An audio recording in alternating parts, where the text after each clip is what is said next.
നമസ്കാരം. കേന്ദ്രമന്ത്രിയായതോടെ എങ്ങോട്ട് തിരിഞ്ഞാലും വിവാദം എന്ന നിലയിലായിരിക്കുകയാണ് സുരേഷ് ഗോപി.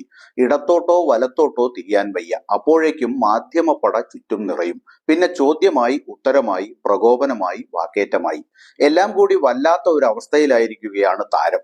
ഇതിന് പരിഹാരം കാണാൻ കണ്ടെത്തിയ വഴിയാവട്ടെ അതിലേറെ തലവേദനയായി. കഴിഞ്ഞ ദിവസം തൃശൂർ രാമനിലയം ഗവൺമെന്റ് ഗസ്റ്റ് ഹൗസിൽ നിന്ന് പുറത്തിറങ്ങുമ്പോൾ മാധ്യമ പ്രവർത്തകർ വഴി തടഞ്ഞെന്നാരോപിച്ച് കേന്ദ്രമന്ത്രി സുരേഷ് ഗോപി പോലീസിൽ പരാതി നൽകിയതാണ് പുതിയ വിവാദങ്ങൾക്ക് തുടക്കമിട്ടത്. ഗസ്റ്റ് ഹൗസിൽ മാധ്യമപ്രവർത്തകർ വഴി തടഞ്ഞുവെന്നാണ് പരാതിയിൽ പറയുന്നത്. ഈ പരാതി ചെല്ലാനിടയില്ല. തൃശൂരിൽ മാധ്യമപ്രവർത്തകരോട് നടത്തിയ പെരുമാറ്റത്തിൽ സുരേഷ് ഗോപിക്കെതിരെ പോലീസിൽ പരാതിയുമായി കോൺഗ്രസ് നേതാവും മുൻ MLA-യുമായ അനിൽ അക്കരയും രംഗത്തു വന്നു.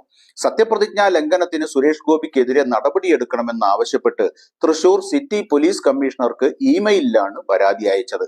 കേരളത്തിൽ നിന്നുള്ള ആദ്യ BJP Lok Sabha MP-യായ Suresh ഗോപിയോട് CPM MLA മുകേഷിനെതിരായ ലൈംഗിക ആരോപണത്തെക്കുറിച്ച് മാധ്യമപ്രവർത്തകർ ചോദിച്ചപ്പോൾ, നിങ്ങൾ മാധ്യമങ്ങൾ ആളുകളെ പരസ്പരം തമ്മിൽ തല്ലിക്കുക മാത്രമല്ല ചെയ്യുന്നത്, നിങ്ങളുടെ നേട്ടങ്ങൾക്കായി പൊതുബോധത്തെ തെറ്റിദ്ധരിപ്പിക്കുകയും കൂടിയാണ് എന്ന് പറഞ്ഞാണ് താരം മാധ്യമപ്രവർത്തകരോട് തട്ടിക്കയറിയത്. പരാതികൾ ഇപ്പോഴും ആരോപണങ്ങളുടെ രൂപത്തിലാണുള്ളത് എന്നിരിക്കെ നിങ്ങൾ ജനങ്ങളോട് എന്താണ് പറയുന്നത്? നിങ്ങൾ കോടതിയാണോ? നിങ്ങളല്ല, കോടതി തീരുമാനിക്കും, കോടതി തീരുമാനിക്കട്ടെ എന്നൊക്കെയാണ് സുരേഷ് ഗോപി അരിശത്തോടെ പറഞ്ഞത്.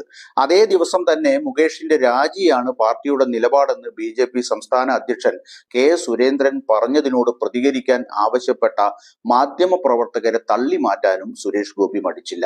സുരേഷ് ഗോപി ഔദ്യോഗിക വാഹനത്തിൽ കയറാൻ ശ്രമിക്കുന്നതിനിടെ മാധ്യമ പ്രവർത്തകരിൽ ചിലർ ഗോപിയുടെ അടുത്തേക്ക് വന്നത് മന്ത്രിയെ കൂടുതൽ പ്രകോപിതനാക്കി.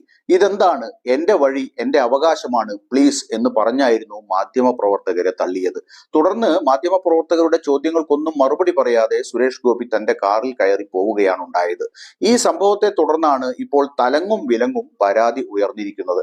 മന്ത്രിയായതിനു ശേഷം മാധ്യമങ്ങളോടുള്ള പെരുമാറ്റത്തിൽ തുടർച്ചയായി പുലർത്തുന്ന അസഹിഷ്ണുതയുടെ ഏറ്റവും മാരകമായ വകഭേദമാണ് സുരേഷ് ഗോപിയിൽ നിന്നും കഴിഞ്ഞ ദിവസം ഉണ്ടായത്.